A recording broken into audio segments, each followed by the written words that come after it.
പാലക്കാട് എലപ്പുള്ളി മദ്യനിർമ്മാണശാല പദ്ധതിയുമായി മുന്നോട്ടു പോകാനുള്ള സർക്കാരിന്റെ തീരുമാനം, ആ വാർത്തയുമായി ബന്ധപ്പെട്ട വിവരങ്ങളാണ് പ്രേക്ഷകരിലേക്ക് എത്തിക്കുന്നത്. വിഷയത്തിൽ പാർട്ടി പിന്തുണയും സർക്കാരിനുണ്ടെന്നാണ് അറിയാൻ കഴിയുന്നത്.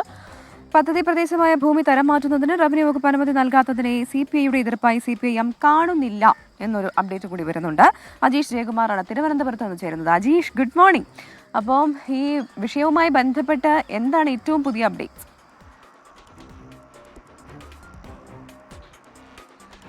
പ്രവിത, ക്രിസ്റ്റീൻ, എന്തായാലും ഈ പദ്ധതിയുമായി മുന്നോട്ട് പോകാൻ തന്നെയാണ് സർക്കാരിൻ്റെയും CPMൻ്റെയും തീരുമാനം. പക്ഷേ മുന്നണിക്കുള്ളിൽ പ്രധാനമായും രണ്ടാം കക്ഷിയായ CPIയെ പറഞ്ഞു മനസ്സിലാക്കാൻ ഇതുവരെയ്ക്കും CPMന് സാധിച്ചിട്ടില്ല. എന്തായാലും ഈ മാസം 19-ാം തീയതി നവീകരിച്ച MN സ്മാരകത്തിൽ വെച്ച് LDF യോഗം ചേരുന്നുണ്ട്. ആ LDF യോഗത്തിൽ മുഖ്യമന്ത്രിയും CPM സംസ്ഥാന സെക്രട്ടറിയും LDF കൺവീനർ അടക്കം നേരിട്ട് പങ്കെടുക്കുന്നുണ്ട്.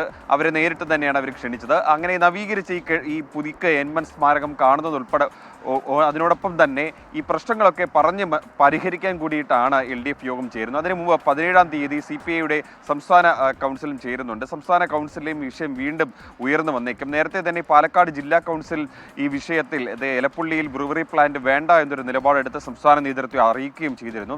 ആ സംസ്ഥാന നേതൃത്വം ഈ ജില്ലാ കൗൺസിലിൻ്റെ ഈ തീരുമാനത്തോട് അംഗീകരിക്കുകയും ഇത് LDF യോഗത്തിൽ അറിയിക്കാമെന്ന് പറയുകയും ചെയ്തിരുന്നു. പക്ഷേ സർക്കാർ, പ്രത്യേകിച്ച് CPM ഈ കാര്യത്തിൽ ഒരു വിട്ടുവീഴ്ചയും തയ്യാറാകുന്നില്ല. അവർ ഈ പദ്ധതിയുമായി മുന്നോട്ട് പോകാം, ഇവരെ പറഞ്ഞു മനസ്സിലാക്കാം, കക്ഷികളെ RJDയും CPIയും ഒക്കെ പറഞ്ഞു മനസ്സിലാക്കാമെന്നുള്ളൊരു നിലപാടിൽ തന്നെയാണ് CPM നിൽക്കുന്നത്. കഴിഞ്ഞ ദിവസമാണ് ഈ പദ്ധതിയുടെ 4 ഏക്കർ വരുന്ന സ്ഥലം അതിന് ഭൂമി തരം മാറ്റുന്നതിനായി അപേക്ഷ റവന്യൂ വകുപ്പിന് നൽകിയത്. ഈ പക്ഷേ റവന്യൂ വകുപ്പ് ഈ അപേക്ഷ വെട്ടുകയായിരുന്നു. അതിനെക്കുറിച്ച് ചോദിച്ചപ്പോൾ CPMൻ്റെ സംസ്ഥാന സെക്രട്ടറി തന്നെ പറഞ്ഞത് ഈ പദ്ധതി മുന്നോട്ട് കൊണ്ടുപോയാൽ പദ്ധതി നടപ്പിലാക്കാൻ ഈ റവന്യൂ വകുപ്പിൻ്റെ അനുമതി ആവശ്യമില്ല, അത് പിന്നീട് ഈ റവന്യൂ വകുപ്പിൻ്റെ ഈ നടപടിയൊക്കെ പിന്നീട് ചർച്ച ചെയ്യാമെന്നൊക്കെയാണ് CPMൻ്റെ സംസ്ഥാന സെക്രട്ടറി പറഞ്ഞത്. എന്തായാലും ഈ പദ്ധതിയെക്കുറിച്ച് പ്രതിപക്ഷം ആദ്യമേ തന്നെ വലിയ ആരോപണങ്ങളും ആക്ഷേപങ്ങളും ഒക്കെ ഉന്നയിക്കുന്നുണ്ട്. പക്ഷേ മുന്നണിക്കകത്ത് നിന്ന് തന്നെയുള്ളൊരു എതിർപ്പ് സർക്കാർ എങ്ങനെയായിരിക്കും മറികടക്കുക എന്നുള്ളതാണ് പ്രധാനപ്പെട്ട ചോദ്യം. എന്തായാലും വരുന്ന LDF യോഗത്തിൽ ഈ വിഷയം വീണ്ടും ചർച്ച ചെയ്യും. അപ്പോൾ